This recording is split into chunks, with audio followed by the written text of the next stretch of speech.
The crystal vase shattered against the wall inches from my head, sending shards cascading across the marble floor of our mansion's grand foyer. My 18th birthday cake lay untouched on the dining room table behind me, its candles still smoking. "You ungrateful brat," Diana, my stepmom of 6 years, screamed. "How dare you say you want to study art instead of business? After everything we've done for you." I stood my ground, though my hands were shaking. "Grandma always supported my art," she said. "Your grandmother is dead," Diana spat. "And thank God for that. She was the only one filling your head with these ridiculous dreams. This family runs Bolton Industries, not some pathetic art gallery." My father stood in the corner, swirling his whiskey, saying nothing. He hadn't said much of anything since marrying Diana, really, not since Grandma Rose passed away 2 years ago. The father who used to sneak into my room to look at my drawings was gone, replaced by the silent shadow of a man. "Dad," I pleaded. "Please, you know this is what I've always wanted." He took another sip of whiskey, avoiding my eyes. Diana stepped closer, her designer heels clicking on the marble floor. "Your father agrees with me. You're 18 now, Emma. Time to grow up and join the real world. Either you accept your place in the company, or what?" Her perfectly painted lips curved into a cruel smile. "Or you can leave. Right now. Take your sketches and your childish dreams and get out of my house." "This isn't your house," I said quietly. "This was Grandma Rose's house." "Wrong." Diana laughed. "Your father inherited everything when that old witch died. And since I'm his wife, this is my house now. So what's it going to be, Emma? Business school or the streets?" I looked at my father one last time, searching for any sign of the man who used to defend me, who used to say I could be anything I wanted. He drained his glass and turned away. With trembling fingers, I pulled out the acceptance letter I'd received that morning from the Florence Academy of Art, my dream school. The one Grandma Rose had always said I should attend. I held it up, then slowly tore it in half. Diana's triumphant smile froze as I started walking toward the grand staircase. "Where do you think you're going?" "To pack my bag," I replied, surprising myself with how steady my voice was. "I choose the streets." "You're bluffing," Diana scoffed. "You've never worked a day in your life. You won't last a week out there." 20 minutes later, I stood at our mansion's ornate front doors with nothing but a backpack containing some clothes, my sketchbooks, and the small wooden box Grandma Rose had given me before she died, making me promise not to open it until I really needed it.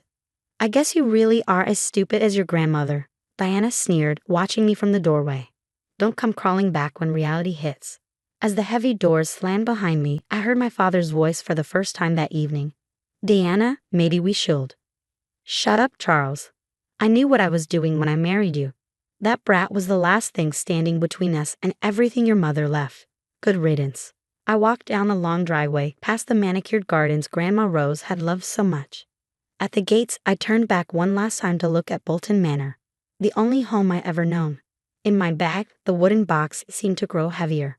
What I didn't know then was that Grandma Rose had left me far more than just a box of memories. And in exactly 2 years, Diana would learn just how much her perfect plan was about to backfire. The first 6 months were exactly as hard as Diana had predicted. I couch surfed between friends' homes until their parents started asking questions. I worked 3 jobs. Barista in the morning, waitress during lunch, and night clerk at a small hotel. My hands were always shaking from exhaustion, making it hard to draw anymore. One rainy night, sitting in my tiny rented room above a laundromat, I finally opened Grandma Rose's box. My hands trembled as I lifted the lid, expecting to find old photos or maybe some of her jewelry. Instead, I found a letter and a small golden key. "My dearest Emma," the letter began in Grandma's elegant handwriting. "If you're reading this, then things have happened exactly as I feared they would. Diana never fooled me. I saw right through her the moment your father brought her home. A woman who measures life in dollar signs will never understand the value of a dream." I wiped away tears as I continued reading. "But I made preparations, my darling girl. The key enclosed opens safety deposit box number 247 at First Metropolitan Bank.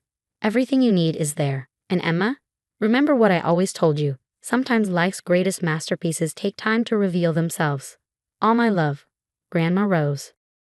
The next morning, I walked into First Metropolitan Bank clutching the golden key. The bank manager's eyes widened when he saw it. "Ms. Bolton, we've been expecting you for quite some time." Inside the safety deposit box, I found another letter, this one from Grandma's lawyer, Mr. Callahan. Along with it were dozens of legal documents, property deeds, and stock certificates. My hands shook as I read Mr. Callahan's letter. Apparently, Grandma Rose had been far cleverer than anyone knew. While everyone thought she'd left everything to my father, she'd actually transferred most of her assets into a secret trust in my name years before her death. A trust that would mature on my 20th birthday. The mansion, the grounds, controlling shares in Bolton Industries, even her personal art collection worth millions. All of it would legally become mine in 18 months. Your grandmother was quite explicit, Mr. Callahan explained when I met him later that day. She saw how Diana was influencing your father and wanted to protect both you and the family legacy. The trust is ironclad. Does my father know about this? No one does. That was the point. Your grandmother wanted you to have time to find your own path without Diana's interference. Speaking of which, he pulled out another envelope. This was meant to be delivered today specifically. Inside was a paid tuition letter to the Florence Academy of Art, along with a living stipend and apartment arrangements in Italy, all handled through the trust. Your grandmother believed in your dreams, Ms. Bolton, Mr. Callahan smiled. She just wanted to make sure you had the chance to pursue them on your own terms. That night, I booked a flight to Florence. As my plane took off, I thought about Diana and my father, still living in what they thought was their mansion, still thinking they had won. They had no idea that in 18 months, everything would change. I spent the next year and a half in Florence, studying art, finding my voice, and growing stronger. I learned about business too. Grandma's trust manager taught me everything I needed to know about running Bolton Industries. I was no longer the scared teenager Diana had thrown out. Then, 1 week before my 20th birthday, I received an email from Mr. Callahan. The papers are ready, Ms. Bolton. Shall we proceed with the eviction notice? For the first time in 2 years, I smiled thinking about Diana's perfect marble foyer. Yes, I replied, it's time to go home. I stood in front of Bolton Manor on the morning of my 20th birthday, feeling like a completely different person than the scared girl who'd left 2 years ago. My hair was shorter now, my posture straighter. The charcoal on my fingers was from choice, not service work, and my clothes were chosen with careful purpose, a tailored black suit that screamed quiet power. Mr. Callahan stood beside me, briefcase in hand. The eviction notice was delivered yesterday. They should be expecting someone. Though not you.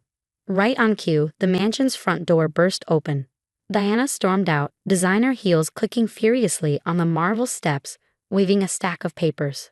This is ridiculous. Some trust can't just. She stopped dead when she saw me. All color drained from her face. You. Hello, Diana. My voice was calm, steady. Like what I've done with my hair? You're behind this? She looked at the papers in her hand, then back at me. This is impossible. Charles inherited everything. Actually, Mr. Callahan stepped forward. Mrs. Bolton only allowed you to believe that. The majority of the estate was placed in a trust for Ms. Emma years ago. A trust that matured today. Charles? Diana screamed toward the house.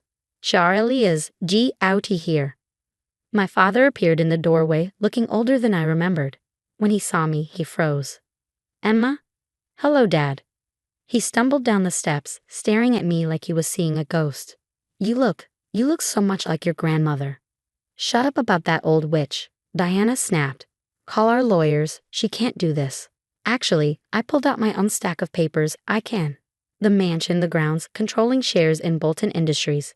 Grandma Rose left them all to me. And my first act as majority shareholder was to audit the company books. I smiled coldly at Diana. Interesting reading, especially the part about personal expenses being charged to company accounts. The board was very interested in that report. Diana's face went from white to green. My father swayed on his feet. You have until tomorrow to vacate the premises, Mr. Callahan stated professionally. The company security team will arrive at 9 a.m. to escort you out and supervise the removal of your personal belongings. Only your personal belongings, he emphasized, looking at Diana. The art collection stays. You can't do this, Diana whispered, but her voice had lost its steel. We're your family. Family? I laughed softly. Family doesn't throw a teenager out on the streets. Family doesn't watch silently while their child is abused. You taught me exactly what family isn't, Diana. Consider it the last lesson you'll ever give me. I turned to my father, who hadn't said a word. Dad, do you have anything to say? He looked at me, then at Diana, then back at me. For a moment, I saw a flicker of the father I used to know. But then he turned away just like he had 2 years ago. That's what I thought. I nodded to Mr. Callahan. Make sure they only take what's truly theirs. And Diana? I called as I turned to leave. The crystal vase you threw at me. The one that almost hit my head. I expect to find that replaced. As I walked back to my car, Diana's angry screams echoed across the grounds. But they didn't frighten me anymore. I had one more stop to make. Grandma Rose's grave, where I planned to leave her favorite roses and show her my latest sketches. After all, she was the one who taught me that the greatest art often comes from pain, and the greatest revenge is lived well. 1 year later, I stood in the newly renovated east wing of Bolton Manor, now transformed into the Rose Bolton Art Gallery. The space was filled with light from the floor-to-ceiling windows, illuminating dozens of paintings, some from Grandma's collection, others created by emerging artists I'd discovered during my time in Florence, and a few of my own pieces. The opening gala was in full swing. Board members mingled with art critics, while students from the new Bolton Arts Fellowship program, funded by the company's profits, showcased their work. Grandma Rose would have loved it all. Ms. Bolton, my assistant Sarah, appeared at my elbow. Your father is here. I turned to see him standing awkwardly by the entrance, looking older and smaller than I remembered, but sober. After the eviction, Diana had filed for divorce once she realized there was no money left to squeeze out of him. Last I heard, she was trying to sink her claws into another wealthy widower in Palm Beach. Let him in, I said softly. He walked through the gallery slowly, stopping in front of each painting. Finally, he reached the centerpiece, my latest work, a portrait of Grandma Rose in her garden, surrounded by her beloved roses. You captured her perfectly, he said, his voice rough with emotion. Emma, don't. I held up my hand. If you're here to apologize, save it. 2 years of silence can't be fixed with a simple sorry. I know, he nodded. I don't deserve forgiveness. But your mother, your grandmother, she always said you had her heart. Her ability to see beauty even in broken things. He pulled something from his jacket, a creased, worn piece of paper. I kept this, from when you were 6. It was one of my earliest drawings, a messy crayon sketch of him and me in Grandma's garden. He'd written "My Little Artist" across the top. I was a coward, he continued. I let Diana poison everything good in my life because I was afraid of being alone. But you're so much stronger than I ever was. I looked at the drawing, remembering the father who used to proudly display my art on his office wall, before Diana threw it all away. The fellowship program, I said finally. We need someone to mentor the business students, teaching them how to balance creativity with commerce. The position is yours if you want it, part-time only, and you'll report to the board, not to me. His eyes filled with tears. Thank you, Emma. Don't thank me yet. You'll have to earn back trust, mine and the company's. It won't be easy. I understand. As he walked away, I turned back to Grandma's portrait. The gallery lights caught the gold nameplate beneath it. Rose Bolton, the woman who taught me to paint my own future. Mr. Callahan appeared beside me, smiling. Your grandmother would be proud, not just of the gallery, but of how you've turned the company around. Profits are up 40% since you took over. Because I remembered what she always said, business, like art, is about seeing the full picture. Speaking of which, I handed him a document. The paperwork for the Rose Bolton Arts Foundation. I want to establish scholarships for young artists who need support. Like a certain young woman once did. I smiled, touching my crystal necklace, made from the shards of that vase Diana had thrown, now transformed into something beautiful. Exactly. Sometimes the most broken pieces make the most beautiful art. Later that night, after the guests had left, I sat in Grandma's garden with my sketchbook. The roses she planted were blooming again, their scent filling the air. In the distance, lights glowed warmly in the gallery windows, while my father's office light burned late as he worked on the fellowship program. On my lap lay a new letter, ready to be sealed in a safety deposit box of my own. Dear future artist, it began. Sometimes life's greatest masterpieces take time to reveal themselves. After all, that's what Grandma Rose had taught me. That true legacy isn't just about what we inherit, but what we choose to pass on.